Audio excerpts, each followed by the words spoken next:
Ici, donc, on est sur le quartier Cristino Garcia, qui était un quartier très industrialisé jusque à la fin des années 70, même 80, et qui a subi une profonde mutation. Il y a eu le besoin de rénover en fait le quartier. C'était un quartier sur lequel il y avait l'équivalent de l'industrie de la roue, une industrie métallurgique très forte. On vivait en appartement, entre guillemets. Donc, si on appelait ça un appartement, puisque on avait quand même, allez, on va dire l'équivalent d'une pièce et demie. Donc, sachant qu'on dormait tous dans la même pièce, on s'habillait tous dans la même pièce, enfin, on faisait tout dans la même pièce. On avait un petit coin où on avait installé une gazinière et un lavabo juste pour pouvoir faire la vaisselle. Donc c'est vrai que c'était vraiment petit pour 4 personnes. Suite à ça, donc on a eu un projet qui s'est présenté à nous sur des maisons écologiques. Donc bon, au départ, on n'était pas très chaud puisque on s'est dit maison écolo, à la base, on ne sait pas forcément ce que ça veut dire écologique. Donc on nous a un petit peu expliqué que voilà, c'était une façon de faire des économies, par exemple, par rapport à l'électricité, par rapport à l'eau. Là, c'est aussi dans un but, on va dire, social, qui est de dire, mais il ne faut pas que les loyers soient plus chers que ça, et il faut surtout que les personnes qui chauffent leur maison, elles ne passent pas la moitié de leur budget dans le chauffage, comme ça arrive, hélas, trop fréquemment dans l'habitat social.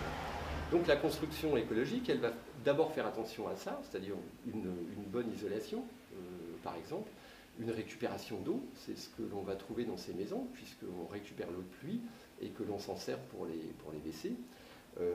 Et puis ça va être après tout ce qui est, on va dire, relatif aux matériaux, à ce qu'on appelle la perspiration, pas la respiration, mais la perspiration de la maison. C'est-à-dire, on sait qu'on produit de l'eau, de la vapeur d'eau dans une maison, donc on va essayer de faire en sorte que cette vapeur d'eau qui donne la sensation de froid, entre autres, et puis qui peut provoquer des dégâts dans les habitats, hein, quand on produit de l'eau à l'intérieur, vapeur d'eau, on fait de la cuisine, etc.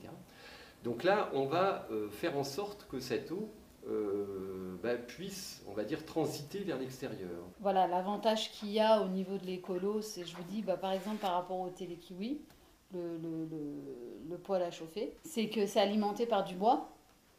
Donc, sachant que ça chauffe pendant une demi-heure, et vous chauffez toute une maison, facile pendant 24-48 heures, quoi.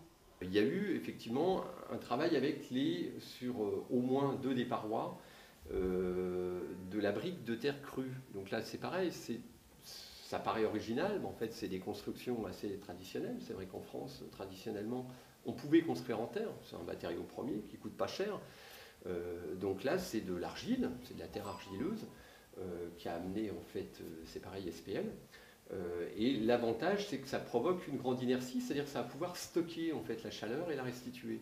Et puis, c'est également très bon pour l'équilibre hygrométrique, hein, c'est-à-dire toujours cette histoire d'eau qu'il peut y avoir à l'intérieur d'une habitation, puisque ça va avoir tendance à absorber effectivement l'humidité et puis à la restituer quand on est dans des périodes un petit peu plus sèches.